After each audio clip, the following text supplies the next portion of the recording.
Hey everybody, welcome to the Hogwarts Legacy Gameplay Showcase. I'm Chandler Wood, Community Manager here at Avalanche Software, and I'm honored to introduce you to our panel today. First up, we have community guest host, Ben Snow. Oh my god, I can't believe this is happening. Thank you so much for having me. And from the Avalanche team, we have game director, Alan Tu. Hello everybody. And systems designer, Mackenzie Toner. Hi. And finally, just off screen capturing gameplay for us, Andrew Coram. Today we'll be giving you a taste of the open world via broom flight, a deeper look at combat using the Dark Arts Battle Arena, and a look at your personalizable home within Hogwarts, the Room of Requirement, where we may even see some beasts. And we're starting right where we left off in our last gameplay showcase, just outside Hogwarts, which I love that you can walk out of the castle after walking through everything and then just come out here and take off on your broom out into the open world. And Alan, I know that's something that you particularly like about Hogwarts Legacy too. Yeah, I'm a big fan of just being able to hop on the broom and go anywhere. There's something about kind of like the sensation of everything being open to you, and just I love the proximity that I can get to things. I love flying close to the ground, and I kind of wanted to talk about it just because I feel like the brooms are fun for me, not just because of all those feelings of exhilaration, but because they're not just, I have a broom and it's done.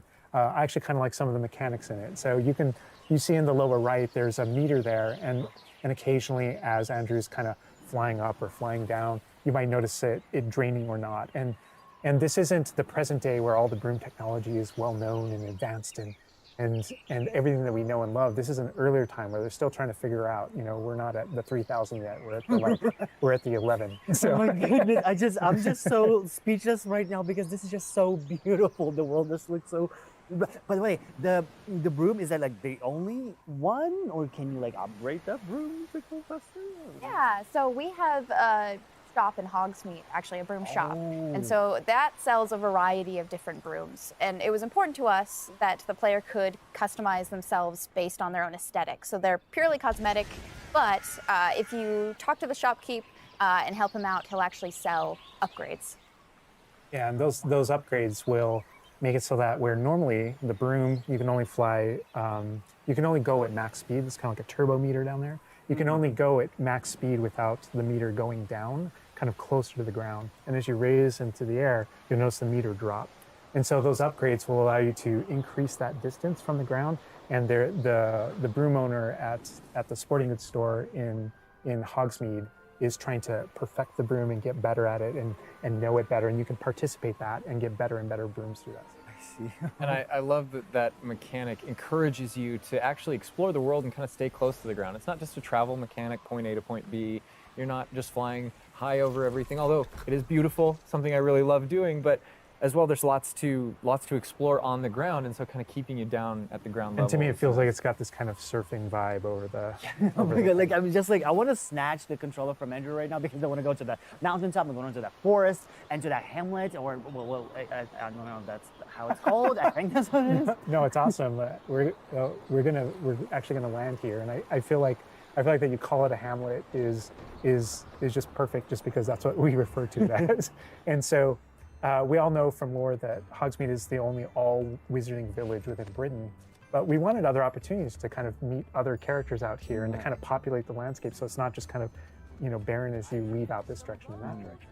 And so we just imagine these different dwellings, these different smaller locations that wizards might live in out in the Scottish Highlands. And so it's those, and so we refer to those as hamlets, and they're opportunities to learn those wizard stories, how those different locations have kind of like learned to live, what their relationships are with characters at Hogsmeade and Hogwarts. And so they're both quest opportunities out here and a chance to kind of get to know more of the area, even beyond Hogwarts and Hogsmeade that we've already experienced. And you'll also notice on the mini-map, like lots of little icons, and each one of those represent gameplay in the hamlets that you can participate in, whether it's a vendor or different puzzles and challenges or different secrets that exist. Each one of those icons are different opportunities for gameplay.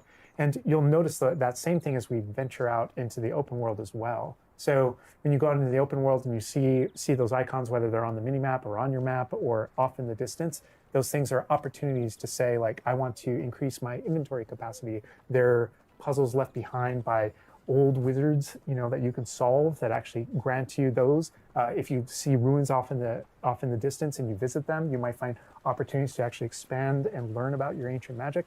And as you kind of encounter different enemies dotted on the landscape, sometimes those characters, poachers or dark wizards, might be hoarding different magical resources that are valuable to you as you're playing the game. So each one has kind of like a way to connect to our gameplay loops and provide different opportunities that just kind of reward you for poking around. I mean, I right away want to just cover all of those points on the map just by going over there. Well, we've flown on a broom already, but there is something that we haven't done so far, and that is getting on our flying mount. We're going to hop on our Onyx Hippogriff here. The Onyx Hippogriff is our pre-order bonus. Oh my god, there he just like pops out of the back. Oh wait, you can use it as a horsey? I mean, a horse. I mean, that is a horse. Yeah, as a hippogriff, you can totally ride it like a ground mount, and you can lift off into the air. And we tried to make sure that each of those interactions, so the broom's really good at reaching that top speed, at kind of traveling the world as quickly as possible. But sometimes it's really nice to get on the hippogriff because of that ground speed or those transitions. And sometimes it just feels amazing just to be riding around on a hippogriff. Look at it. Yeah, it really is kind of like, I don't know, it's a great feeling being on it. And it's a great feeling managing those transitions, kind of going from run to fly and just being able to go wherever you want. And we tried to make sure that each one of these things that you can interact with have a unique identity and a reason for being. And oh my god, like I see like different like areas, like a swampy area. By the way, can you go to like entire map anywhere you go? Or there are regions that are like locked from you? Yeah, or, as soon as you, there's kind of a moment where the world kind of opens up to you outside of Hogwarts as a student, and right from that moment, early on in the game, you can go wherever you want. And so you might find more difficult challenges in different areas, and you'll see different spots as Andrew's moving around, like you mentioned, the swamp. But there, we have got like a coast, and we've got different types of environments out in the world just to kind of pepper your experience, reward you for exploring, keep things fresh. All those things exist as we're moving around.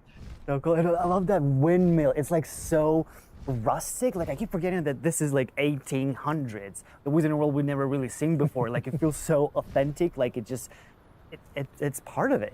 Yeah, I love this vista too, and I'm gonna have Andrew stop here. We're gonna use a bit of dev magic to change the seasons. Actually, I want you to see what this world looks like, covered in snow. Yes, yes, yes, please. I love snow. That's all I want. Oh, baby. Oh my god, this is so beautiful. Oh my goodness. This is so pretty. Okay, it looks so realistic. Oh my god, it changes the landscape like completely. Oh my god, does it have like actual like gameplay impact, like impact on the gameplay, or does it like it's just the weather of Scotland?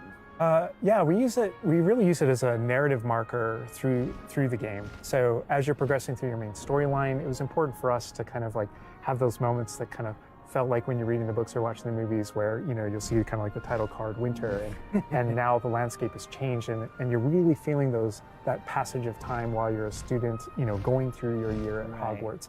And I think we wanted to duplicate that. And for me, it's really fun that it's not just on the outside, which I agree, I think it looked really beautiful, but within the school as well. So there are moments like when it reaches certain holidays or things like that, where Hogsmeade reacts to holidays and the school reacts to holidays, and you see the decorations around those environments change. That really helped just kind of make me feel like I'm there. Right. Yeah. And it's not just for the seasons, those kind of vibe things. Like we have a day-night cycle, and that day-night cycle, even though similarly, like it's largely about vibe, when you go into Hogsmeade in the evening, there's less characters there. Around the school, you'll notice it kind of dies down and quiets down just when there's candlelight and students kind of like as you're walking through the halls. But in that day-night cycle is where we've kind of placed a few items where, whether or not you can collect them or whether or not you can interact with them that are a little bit restricted by the day-night cycle. And I love Andrew's flying up here, really high up on the hippogriff. And we're just looking at this view of Hogwarts in the distance. It's just absolutely beautiful. It's part of what I love most about flying around in this game, whether it's on a hippogriff or on the broom. No, I mean, you talk about going anywhere and things that you can see in the distance, and that's one of I still can't get over, like, no matter, I played this so much, but I still can't get over the fact that I can see Hogwarts out there, and there's just something beautiful about knowing that all of the things inside of it, the classrooms, the students, the professors, all the places I can go, I can just fly my hippogriff, land in the courtyard, enter the front doors, and just walk, to the library, to class, or to greenhouse, or to my common room, that it's all contiguous and just kind of like one space is still exciting to me after all this I mean, time. I'm speechless right now. It's just absolutely beautiful. It's just, oh my God. As much as we want to spend a lot more time out here just flying around, experiencing the world, I think this is a great opportunity to switch over to combat. And last time we gave you kind of an intro to combat. This time we're going to really go a lot more of a deep dive on using the Dark Arts Battle Arena, which is part of our deluxe edition.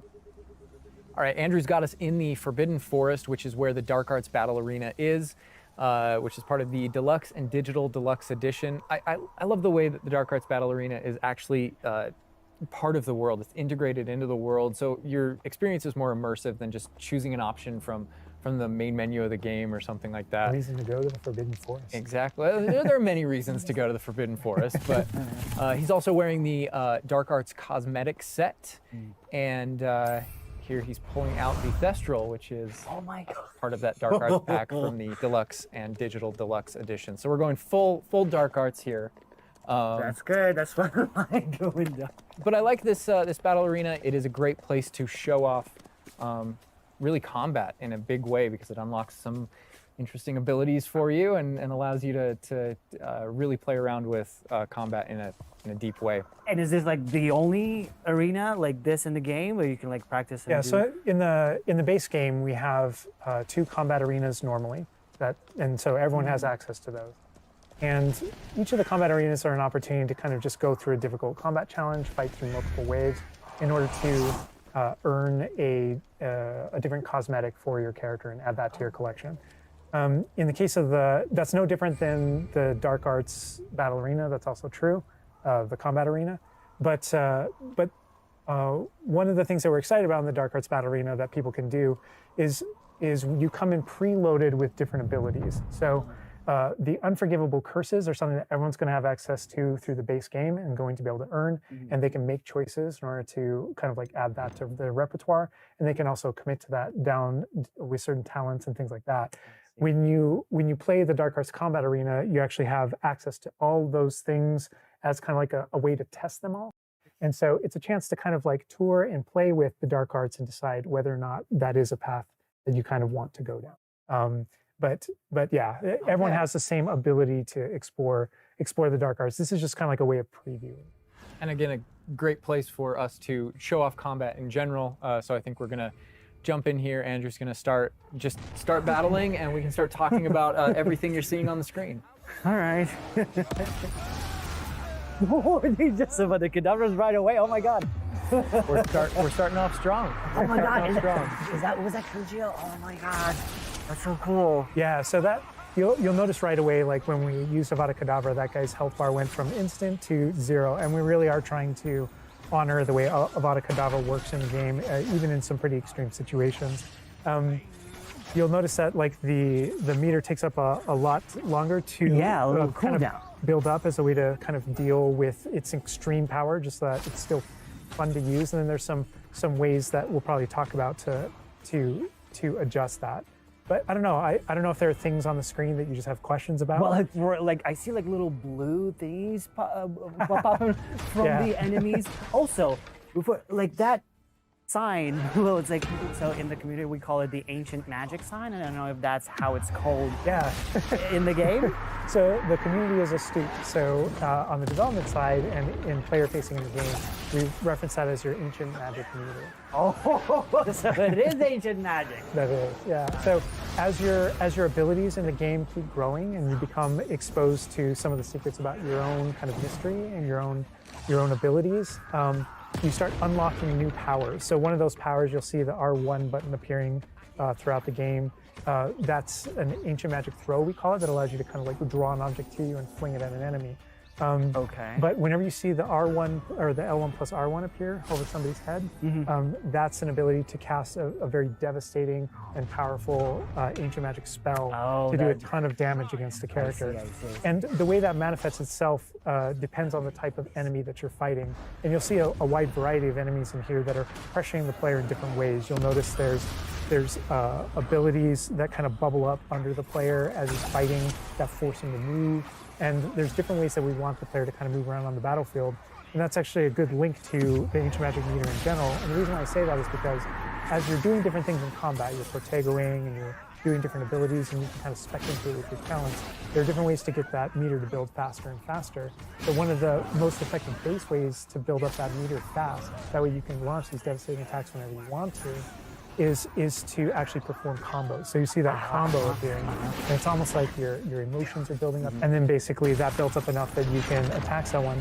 But as the combo meter builds up, at some point you strike someone and a piece of their magic kind of falls out of them. You'll see these blue orbs in the game world, and there's something that only you can see in the narrative, in the world. And it's another reason to move around on the battlefield. If you can go up and collect those things and suck them in, they give big jumps to that ancient magic meter as we're playing. We're talking a lot about spells and magic here, but I think there's another huge component of combat, and that is the tools that you can bring to combat as well to kind of change the way you play. And I think Mackenzie knows a lot about what's going on with the plants and potions. And so the tools are really interesting because they're basically like a prior investment. So you can bring the potions and the plants that you grow in the Room of Requirement to combat to essentially kind of help you defeat enemies a lot quicker and more efficiently. So some of the tools that you'll see here are like the rock skin potion. So that is something that basically covers your skin in this like rocky material that reduces the incoming damage that you're receiving. So against big enemies, hard-hitting enemies like trolls, that's super helpful. Oh my god, he's just destroying. The troll just collapsed from one of the cadavers. Obviously, we have the Wiggenweld potion as well, which increases your health.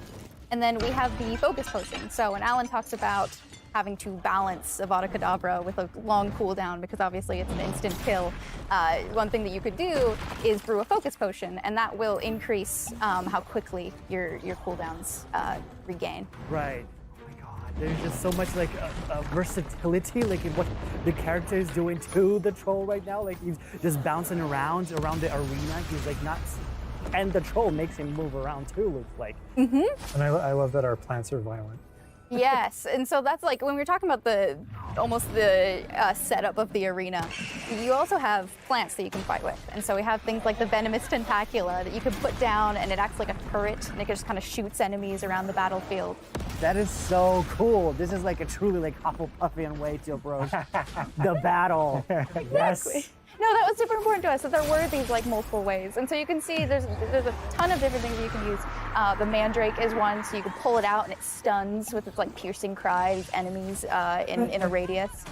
And another thing I want to call out that we're seeing on the side of the screen here is these dueling feats, which I love because I love anything that prompts me to play a game in a different way, a unique way. I don't want to get stuck in my style, you know? And so this is a way to, if you want to get stuck in your style, go for it. If you just want to blast people with spells, go for it. But we also want to have some things over here that may make you use certain plants or certain potions or block more or... Yeah, we mentioned the field guide challenges in the prior stream. And the field guide challenges, this is the way that the field guide manifests like challenges for you to do in combat. And exactly to your point, we just wanted a way to encourage players to explore the different systems, to help them decide, to just kind of practice with them and explore what they want to do, because there really are so many different ways that you can push talents. When you see the green X's on characters, that's right. And that's kind of through your talents you can unlock this kind of cursing mechanic that sort of like links the fates of these different characters on the battlefield. That way, as you get as you're cursing different characters, they all begin sharing damage, and so. We have things like Avada Kedavra, which is the insta-kill, but if you curse everyone before you insta-kill this one guy, they can all drop dead for that kind of ultimate Voldemort fantasy. And so Oh my god. there are dark arts fantasies. There's fantasies about being more of a defense against the dark arts characters, things like that misty step that you see occasionally being used on the battlefield.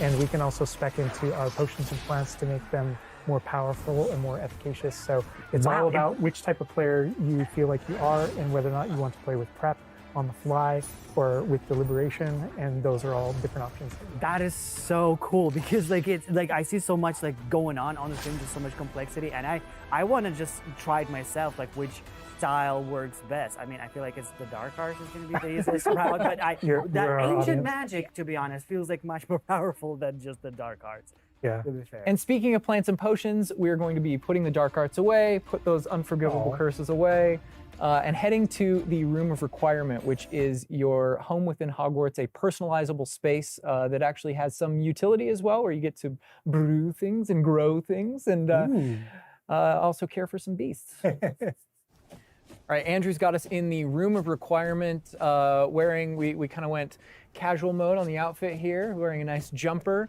And I think that's a good jumping off point for the personalization of the space as well. Not just your character and the visuals of your character, but actually this space is a place that you can make your own. Yeah, it was super important to us that this space really did feel like your reflection as a wizard. So you can change the architecture in here. What? Different themes throughout, starkly different themes, to really just hammer home that this is yours. You Oh can my change- god, what?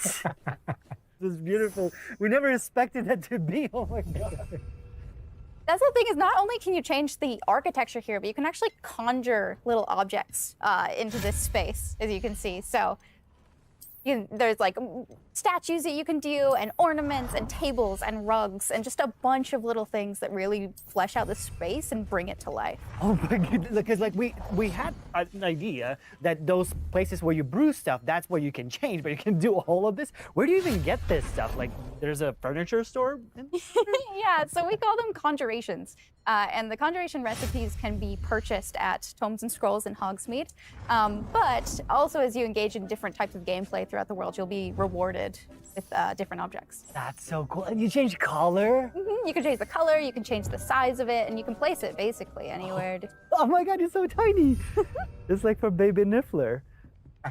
And I love how the system too is designed. It's not mechanical; it's immersive, and so you get the magical effect of conjuring it in, and you're actually doing this in the world as your character. But the way you've blended like that gameplay with the immersive design of personalizing the space. Oh my god, like, and I love the animation, how it like appears, you know, like it's not just like there, it's like it almost like it apparates. It is really quite beautiful, and that was the thing, is we wanted that to look really nice because the magic in the wizarding world is everywhere. It's physical, it's kinetic, and it's whimsical. We really wanted to nail that whimsy in this space.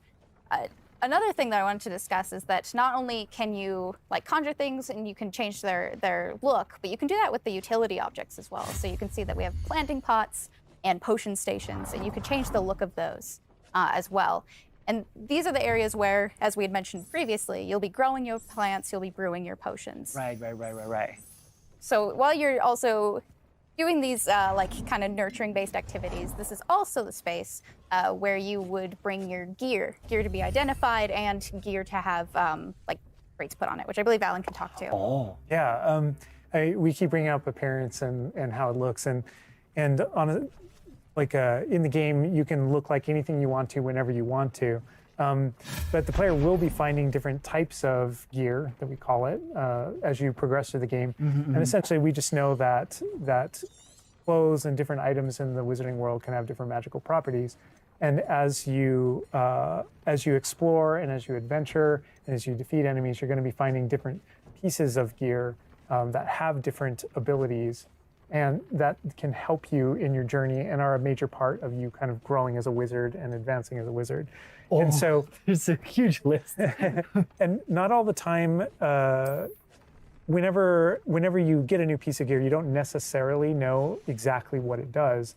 And so there is a station inside of the room of requirement that you can conjure. It's one of the first things you conjure, called an identification station, where you can actually bring that gear that you're uncertain about and learn what its abilities are. Right, yeah, that's so cool. And then as this space advances even further, and the space will eventually grow its own rooms, and you're going to get new recipes, like Mackenzie's talking about, all these different things keep expanding. And as it expands, eventually you're going to earn what we see here, which is called a loom. And when you set up a loom, it's an ability to essentially customize exactly which magical properties are on your gear and take any piece of gear and adjust its properties and to tweak what it does.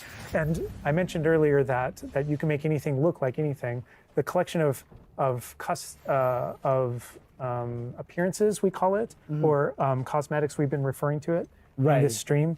Those types of things you can use, and you can apply a look to any other look. So if you get a piece of gear, you put it on, you look like that, but you can change it to look like whatever you want. That's so cool. And like you can just put some ability to this sweater, but then you can just swap that ability. Yep, and appearances you can edit whenever you want in the gear screen. The loom is specifically about applying traits and applying larger upgrades that just kind of grant you greater statistical advantage or give you really specific abilities that blend in nicely with where you're trying to go with your combat fantasy or talents and things like that. Interesting. I'm just seeing that they're just like pumpkin fur, mooncalf fur. Where does that come from? Yeah, and so you'll notice that the ingredients that are used to add traits and to upgrade your gear are based around beasts. So this is where we get into the beast care section, which is inside this vivarium. Kind of bigger space on the inside idea. And so you can see here we have a couple of beasts out. We have a graphorn and a mooncalf and a niffler and a Kneasel as well. So quite a variety. Oh my God, he's just like a big puppy. They're so cute. Cuddling. Oh my God, they're together. Oh, that's so cute. They're adorable. And so part of beast care is petting them as well, but feeding them too. And so once you do those things, that's when they feel safe enough that they'll give you their magical ingredients. So mooncalf fur, niffler fur, etc. That can then be used in your gear. That is like so like intuitive because like that makes sense because when you touch the animals, you get some fur leftovers. That's so. Oh my God. Yeah, and we really want to hammer home the fact that this is like a home that you're making for them. So in the overland, you can find these beast dens and rescue these beasts. Part of doing so is brushing them and feeding them food as well, and to build that relationship with your beasts. In addition to be able to care for beasts, you can actually conjure things in this space as well. The house, the cottage. Yeah, right. And so we have like a lot of little ornaments in this area, and a lot of them are purely cosmetic, but they look really cool. Again, it's the personalization of this space. Oh my goodness, no, this is like, I'm gonna spend 8 hours just designing this whole area to personalize. This is like cool, it's like you have this little play area, like a personalized fish tank, so to say. Just for the creatures. I love it. Yeah, no, totally. And there's like a decoration aspect, but there's also, we were saying inside as well, is there's a utility aspect to it too.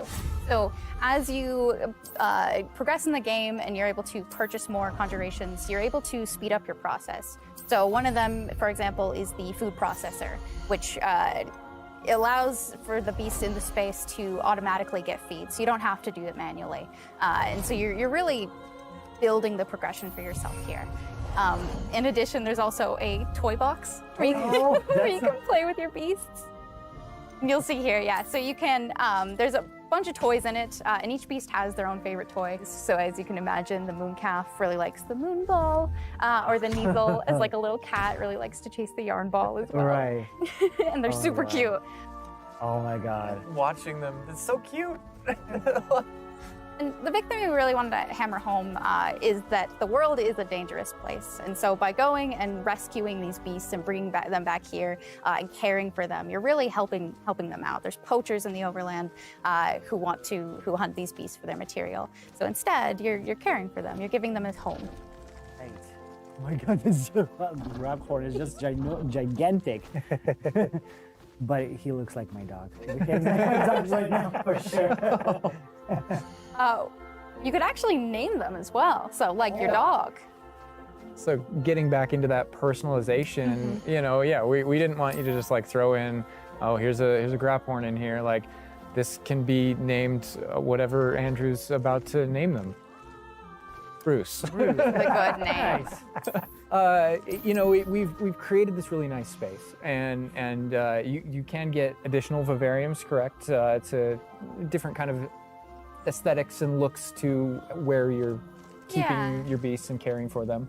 Progression is a big part of this space as well. So as you progress through the story, you will unlock more vivariums. So as you can see, this one's quite meadow themed, big, open, bright. But there's other ones, say like a swamp that you might encounter. And it's really a visual effect to and more space for your beast. Oh, so it's like those, so when we're inside the room requirement, there's like on the left, there's that moon glow from one entrance and then some shrubbery going on in the right. Is that what you're talking about? Yep, that's exactly it. Ah, oh, you put trees in here too. Oh my goodness. And another thing with the beast care that I think is great, you know, tying back to the same kind of thing that you did with like the broom, where the broom is not just a method of travel, it's actually built in and integrated into the world. In the same way, like beast care isn't just this added element. You're not just throwing it on top. There's really this like narrative and integration to everything connects. So as you progress through the missions, you'll expand the space. As you earn resources, you'll go into Hogsmeade and use them to unlock the gameplay here and unlock new conjurations and different things to play around with. In the open world, it's in those different environments, like the different combat and conflicts and bandit camps and different things like that exist in the overland. Those things are what hold recipes that exist in the loom. So all these things have a way of connecting. Moonstone that you find out in the world is the resource that we use to conjure everything that's found throughout the world. Forgeables are used for recipes. So really everything's like a cycle and keeps you coming back. But even with the story that's being told too, I think people know who Poppy is and that she has a particular affinity for beasts. Yeah, I mean, I think everything we're seeing here, you know, you're going to be venturing out into the world, and this is just kind of the tip of the iceberg, even of kind of like your interactions with beasts in that narrative. So, you know, you bringing up Poppy, there are more kind of mysteries to discover and things to discover out in the world that have to do with her and that have to do with caring for beasts. And so different characters have their own stuff that just kind of make this all just kind of the beginning of your journey. Well, we could spend hours in here, but we're gonna have to end the stream now. What do you think about what you've seen today? I mean, I'm just so blown away by how beautiful it looks. The open world seems so detailed and there's so many things to do, and like the combat, we're gonna spend like 2 weeks or more just breaking it down by pieces. There's just so much to this world. Like, I'm so happy you guys did this overall gameplay. And that's just the tip of the iceberg. We've got more for you to discover and find on your own. Thank you so much for being here. Thank you for watching. Hogwarts Legacy is available for pre-order now. It releases February 10th with 72-hour early access for owners of the Collector's, Deluxe, and Digital Deluxe Edition. We're gonna wrap things up, but first we've got a little surprise for you. Bye.